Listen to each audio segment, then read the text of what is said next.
Good day! In today's lesson, I will discuss about communication models. So the first model is the Jacobson's model formed by Roman Jacobson.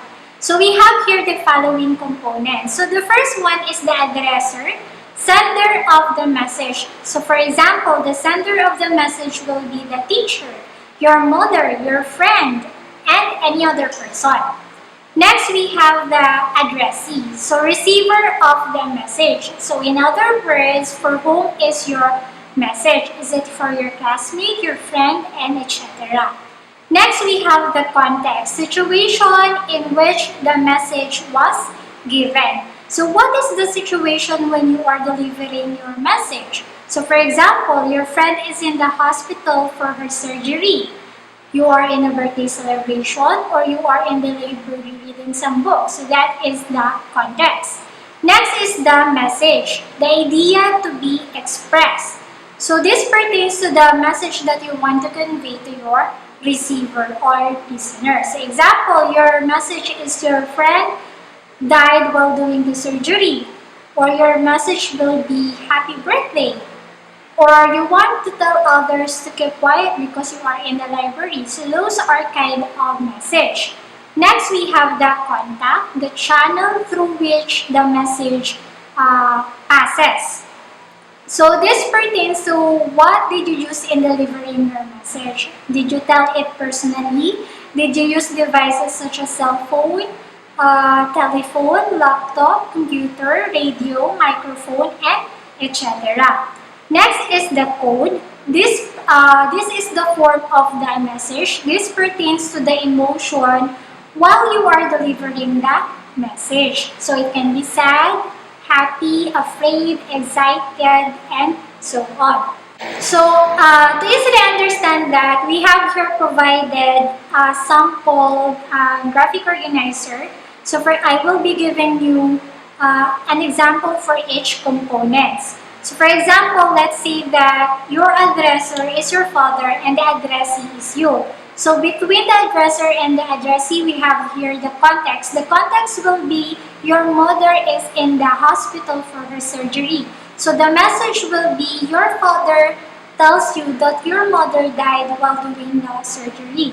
So the contact, your father, in telling the message, he used a cell phone, so that will be our contact. And the code, of course, since the message is that your father tells you that your mother died while doing the surgery, of course, the code will be sad. So the message will be in a sad tone. So that is an example of Jacobson's model. Next, we have the Shannons Model. So this model was formed or developed by Ferdinand Saussure. So here, the sound produced by someone creates a sound pattern in the brain, and the sound pattern in the brain produces a concept. So in other words, it explains how message moves from the brain of the sender to the brain of the receiver, or vice versa.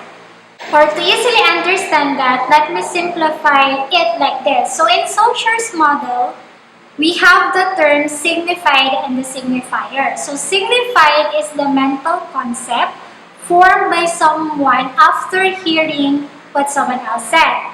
While the signifier is the material form, so something that can be seen, heard, smell, taste, or touch. So example, our signifier or the sound pattern is the word dog. So something which we can see, touch, or smell. That's why it is our signifier. Then, when someone says dog, the other person may perceive that the dog you are pertaining to is a brown Asian dog. So that will be our signified, or the concept you form in your mind. So others may also perceive the word dog as a man's best friend, so a guard in the house, and so on.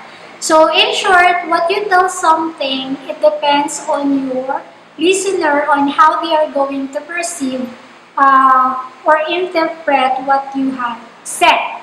So another example, let's say that you talk about a tree. So that will be our signifier, or the sound pattern you will send into the brain of your listener or receiver. So it's considered a signifier because it is a material form that which we can see, which we can touch and smell.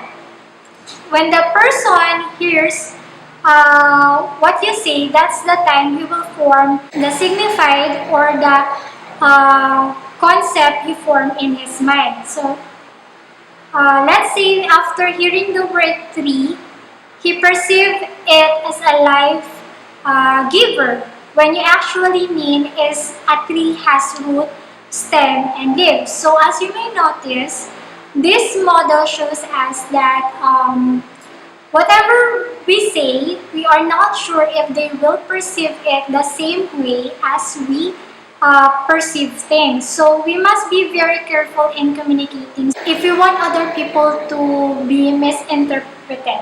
Something like that. Next model is the Shannons Model. It was formed by Claude Shannon. So this model was also known as information theory. So it was primarily concerned with the transmission of electronic information. So as you can see in the diagram, we have here the following elements. So we have the information source, which produces a message or sequence of messages to be communicated to the receiving terminal. Next is the transmitter, or the one that transmits signal over the channel. Next component is the channel. It is the medium used to transmit signal from the transmitter to receiver. So during transmission, the signal may be perturbed by noise. Next, we have the receiver, which reconstruct the message from the signal. Next is the destination. It is the person or the thing for whom the message is intended. So for you to easily understand that, I have here prepared an illustration of this Shannons model. So I will show you how it works. So here, the TV network satellite functions as the information source. So it will transmit the data into the satellite relay, which will serve as our transmitter. Then it will send signal through the channel, which is air, into the different towers that we have, which will serve as the receiver. The tower or the receiver will experience trouble if there is a problem in the signal of transmitter or in our satellite relay.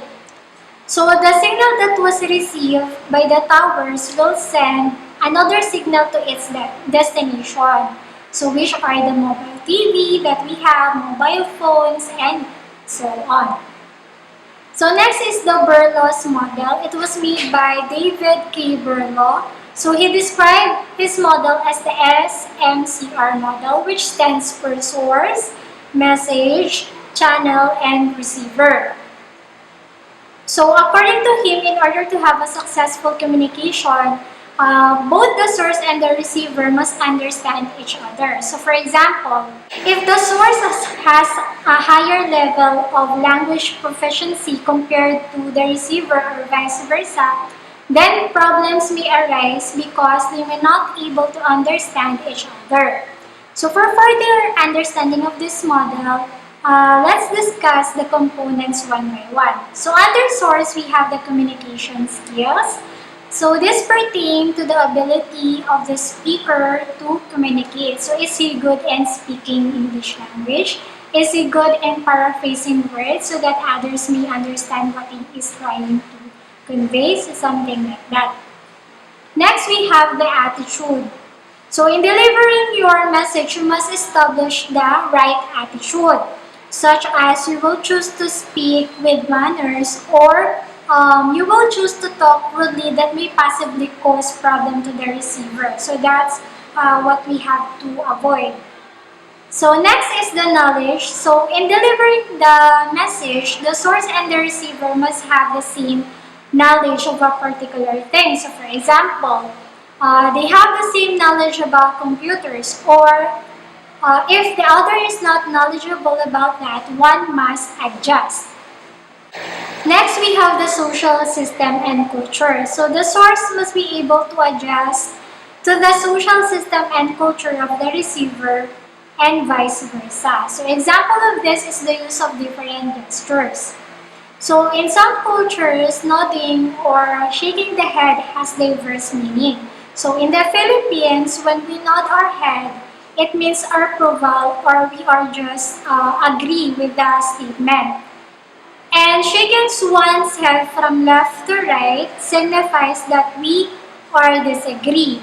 So, however, in India, shaking one's head from left to right signifies that they agree. So, this means that an Indian shaking his head from left to right will be misinterpreted by a Filipino if he doesn't know the social system and culture of the Indians. Next, we have the message. So under message, we have the content, the elements, the treatment, the structure, and the code. So this involves the message that we want to convey to the receiver. So we must see to it that our message will also reflect to our emotion. So if the message is a happy message, of course, our tone must be in a happy tone. So if the message is sad, of course, our tone must be sad as well. So don't try to say condolence with a happy expression or tone because that will really cause trouble. Next, we have the channel. So in Burlos Model, messages can not only be delivered using cell phone, telephone, laptop, but also using our senses.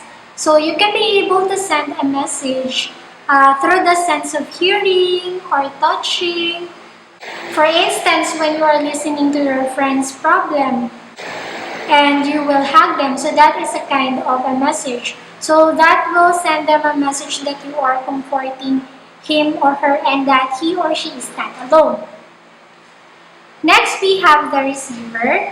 So under the receiver, we have the same components with the source. So it only means that both the source and the receiver must understand each other by having the same levels in those aspects. And if not, one must adjust to have a successful communication and avoid communication gaps or breakdown. So I have provided here sample conversation which further explains this Burlos Model. So for example, the setting is in the JFK International Airport Immigration Center. So the situation is the immigration officer is interviewing a tourist about the latter's whereabouts. So the specifications is the immigration officer is a native speaker while the tourist is a beginner learner of the English language. So immigration officer, good morning, miss. May I know your travel itinerary? Tourist, oh, sorry, what is that again? Immigration officer, oh, I mean, where do you plan to go? Tourist, oh, I see. Actually, I plan to go to the Metropolitan Museum and to the Museum of Modern Art and maybe stay for another 2 days in New York City before flying to Florida. Immigration officer, okay, welcome to America. Enjoy your vacation. So as you can see here, since the tourist has limited vocabulary in English language, she finds it hard to understand what itinerary means. But in order for the tourist to understand that, the immigration officer paraphrased the statement. So instead of the itinerary, he asked the tourist where she planned to go. So by doing that, successful communication takes place. So another sample conversation is this. The setting is in the computer repair shop. The situation is one client wants to have her laptop fixed. So the specifications, both the client and the technician don't have the same language proficiency. So client, good morning. May I ask when the laptop shutdowns automatically just right after turning it on? Technician, okay, let me see it. Client, so what do you think? Technician, I think your laptop is being infected by Trojans and worms. Client, huh? Trojans? Worms? Technician, yes, by the way, do you do defragmentation every once a while? Doing so greatly helps the performance of your computer. Client, huh? What is that again? Defragment what? Technician, Defragmentation. Anyway, to fix your laptop, I will just reboot and reformat everything. Is that okay with you? Client, I'm not really familiar with what he's saying, so just fix it and send me the bill, okay? As you can see in this conversation, the source or the sender of the message, who is the technician, uses jargons exclusive to those who are adept with matters pertaining to computers and information technology. So for someone who is not really into technicalities of computer software and hardware, understanding what the technician said is poses great difficulty that can later lead to communication breakdown. So same thing to what happened to the conversation of the technician and the client. The client wasn't able to comprehend what the technician is saying because they don't have the same level of knowledge when it comes to computer. So going back to the Burlos model, it is important that the source and the receiver understand each other in order to have a successful communication. So the source and the receiver must have the same level of communication skills. If not, one must adjust. So if the receiver isn't good in English, the source must paraphrase what he is saying or translate it in the receiver's native language. Next is the Nias model. It was made by Eugene Nida. So in his model, he has the following elements. So S stands for source, M is the message, R is the receptor or the receiver. So both S and R have DE or decoder and EN or encoder. So since both can switch roles. So in other words, in communication, the speaker and the receiver can also be the speaker by saying his or her feedback or response to what the speaker said. So they can switch roles. For example, the source or the speaker says, I hate you to the receiver. The receiver, after hearing that, will also speak and reply, I hate you too. The speaker a while ago now became the listener by hearing the words, I hate you too. So as you can see here, they can really switch roles. So another thing about this model is that it shows here that it will be hard to give feedback or response to what the speaker or source says if there's a noise. For example, you are in a party. You tell your friend to go home, but he can hear you because of the noise or the loud sound of the music. As a result, the receiver will not be able to give a feedback, response, or answer to what you have said. Next is the Burge Forum model. So this model was made by Kjell Burge. In his model, he has the linear conduit model, which focuses on the conduit or channel. It emphasizes the means through which two or more people communicate. Example of this can be cell phone, telephone, radio, laptop, computer, microphone, and so on. For the communication to be successful, the channel should be in good condition. Consider the devices will use, the signal, the noise that may be the barrier in transmitting messages. Next is the circular or dialogic model. Here, the receiver will adjust to the sender. Example, the sender cannot speak but can communicate through sign language. To understand what the sender is trying to say, the receiver will find a way. He or she must learn sign language as well in order for the communication process to take place. Next is the feedback or interaction model. Here, the receiver must be able to perceive what the speaker is intended to say to give a response appropriately. Let's say, for example, the sender or speaker says, I am happy for you, but her tone of voice and facial expression don't show that she's happy for what you achieved. Through that, you will be able to give an appropriate response. Are you going to say thank you sarcastically, or are you just going to roll your eyes and totally ignore her? Next is the self-regulatory model. Example, imagine that you are walking down the street. You're on your way to the gym to work out. You are just about there when you pass by the bakery.